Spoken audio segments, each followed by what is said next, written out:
Power ಕೆಫೆಯಲ್ಲಿ ಮೊದಲ story ಧರ್ಮ ಯುದ್ಧ.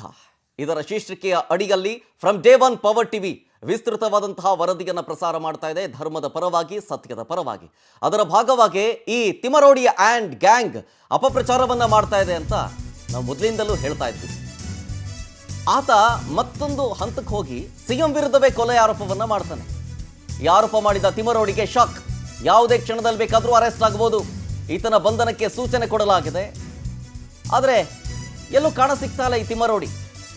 ಈಗ ಪೊಲೀಸರು ಅಲರ್ಟ್ ಆಗಿ ಹುಡುಕಾಡ್ತಾ ಇದ್ದಾರೆ. ಈಗ ತಿಮರೋಡಿಗೆ ಸಿಎಂ ಸಿದ್ದು ಮೇಲೆ 24 ಕೊಲೆ ಆರೋಪವನ್ನ ಮಾಡಿದ್ದಾನೆ ಈ ತಿಮರೋಡಿ.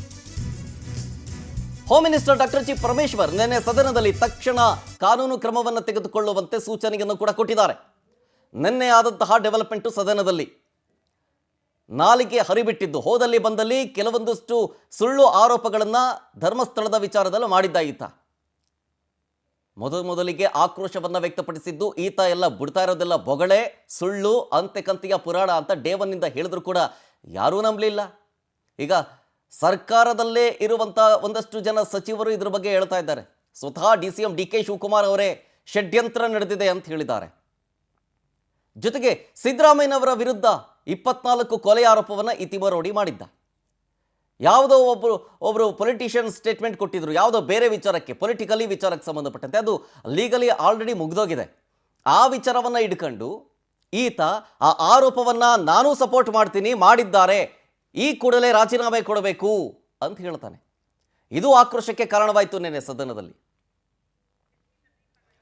ಡೀಟೇಲ್ಸ್ ಕೊಡ್ತಾರೆ ಇದ್ರ ಬಗ್ಗೆ ನಮ್ಮ ಪ್ರತಿನಿಧಿ ದೀಪಾ ಕುಕ್ಕುವಾಡ ಡೆಸ್ಕ್ ಇಂದ ನೇರ ಸಂಪರ್ಕದಲ್ಲಿ. ದೀಪಾ, ನಿನ್ನೆ ಸದನದಲ್ಲಾದಂತಹ ಬೆಳವಣಿಗೆ ಇದು.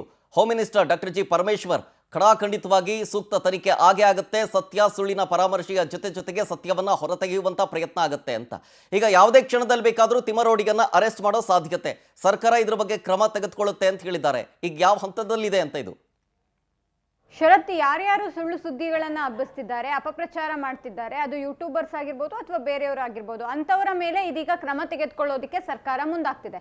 ಅದರಲ್ಲಿ ಪ್ರಮುಖವಾಗಿ CMಗೆ 24 ಕೊಲೆಗಳನ್ನ ಮಾಡಿರುವಂತಹ ಕೊಲೆಗಾರ ಅನ್ನುವಂತಹ ಒಂದು ರೀತಿಯಲ್ಲಿ ಮಾತನಾಡಿದ್ದಂತಹ ತಿಮರೋಡಿ ಅವರ ವಿರುದ್ಧ ಕೂಡ ಇದೀಗ ಅರೆಸ್ಟ್ ಅಂದ್ರೆ ಅವರನ್ನ ಕೂಡಲೇ ಬಂಧಿಸಬೇಕು ಅನ್ನುವಂತಹ ನಿಟ್ಟಿನಲ್ಲಿ ಒಂದು ಕ್ರಮವನ್ನ ಇದೀಗ ನೆನೆ ಸದನದಲ್ಲಿ ಪರಮೇಶ್ವರ್ ಹೇಳಿರುವಂಥದ್ದು. ಅಂದ್ರೆ ಯಾವಾಗ ಬಹಿರಂಗ ಹೇಳಿಕೆಯನ್ನ ತಿಮರೋಡಿ ಅವರು ನೀಡಿದ್ರು ಆ ಕೂಡಲೇ ಅದಕ್ಕೆ ಬೇಕಾದಂತಹ ಕ್ರಮವನ್ನ ವಹಿಸಬೇಕು ಅನ್ನುವಂತಹ ನಿಟ್ಟಿನಲ್ಲಿ ವಿಪಕ್ಷಗಳು ಕೂಡ ಆಗ್ರಹ ಮಾಡಿದ್ವು. ಯಾಕಂದ್ರೆ ರಾಜ್ಯದ ನಾಡದೊರೆ ಅಂತವರ ವಿರುದ್ಧವೇ ಇವರು ಈ ರೀತಿಯಾಗಿ ಕೊಲೆ ಆರೋಪಗಳನ್ನ ಮಾಡ್ತಾರೆ, ಇವರು ನೇರವಾಗಿ ನೋಡಿಲ್ಲ, ಆದ್ರೆ ಆರೋಪವನ್ನ ಈ ರೀತಿಯಾಗಿ ಸಾಮಾಜಿಕ ಜಾಲತಾಣದಲ್ಲಿ ಬಿಂಬಿಸ್ತಾರೆ ಅಂದ್ರೆ ಅಂತವರ ವಿರುದ್ಧ ಸೂಕ್ತ ಕ್ರಮ ಆಗಲೇಬೇಕು. ಅವರ ವಿರುದ್ಧ ಸೂಕ್ತ ಕ್ರಮ ಆದ್ರೆ ಮುಂದೆ ಈ ರೀತಿಯಾಗಿ ಯಾರೂ ಕೂಡ ಮಾತನಾಡೋದಿಲ್ಲ ಅನ್ನುವಂತಹ ನಿಟ್ಟಿನಲ್ಲಿ ಒಂದಿಷ್ಟು ಆಗ್ರಹಗಳು ಕೇಳಿ ಬಂದಿತ್ತು. ಅದರ ಬೆನ್ನಲ್ಲೇ ನಿನ್ನೆ ಏನು ಧರ್ಮಸ್ಥಳ ವಿಚಾರವಾಗಿ ಪರಮೇಶ್ವರ್ ಉತ್ತರ ನೀಡಬೇಕಾಗಿತ್ತು, ಆ ಉತ್ತರದ ಸಮಯದಲ್ಲಿ ಇಂಥವರ ವಿರುದ್ಧ ಕೂಡಲೇ ಕ್ರಮ ಜರುಗಿಸೋಕೆ ಸೂಚನೆಯನ್ನು ಕೂಡ ನೀಡಿದ್ದೇನೆ ಅನ್ನುವಂತಹ ಮಾತನ್ನ ಹೇಳಿದ್ದಾರೆ. ಹಾಗಾಗಿ ಯಾವುದೇ ಕ್ಷಣದಲ್ಲಿ ಬೇಕಾದರೂ ಅವರನ್ನ ಬಂಧಿಸುವಂತಹ ಸಾಧ್ಯತೆಗಳು ಹೆಚ್ಚಿದೆ. ಆದ್ರೆ ನೆನೆಯೂ ಕೂಡ ಧರ್ಮಸ್ಥಳದಲ್ಲಿ ಒಂದಿಷ್ಟು ಘಟನೆಗಳು ನಡೆದಿರುವಂತಹದ್ದು ಬೇರೆ ಬೇರೆ ವಿಚಾರಕ್ಕೆ, ಅಂದ್ರೆ ಈ ಒಂದು ನೋಟಿಸ್ ಕೊಡುವಂತಹ ವಿಚಾರಕ್ಕೆ ಹೋದಾಗ ಗಿರೀಶ್ ಮಟ್ಟಣ್ಣನವರ ಅವರ ಬಳಿಯೂ ಕೂಡ ಹೋದಾಗ ಒಂದಿಷ್ಟು ಹೈಡ್ರಾಮಾಗಳು ಕೂಡ ನಡೆದಿದೆ. ಅಂದ್ರೆ ನೋಟಿಸ್ ಅನ್ನ ಇಸ್ಕೊಳ್ದೆ ಒಂದಿಷ್ಟು ಹೈಡ್ರಾಮಾ ನಡೆದಿರುವಂತಹ ಘಟನೆ ಕೂಡ ನಡೆದಿರೋದ್ರಿಂದ ಇವರ ವಿಚಾರದಲ್ಲೂ ಕೂಡ ಅಂತಹದ್ದೇ ಒಂದು ಹೈಡ್ರಾಮಾ ನಡೆಯುವ ಸಾಧ್ಯತೆ ಇದೆ.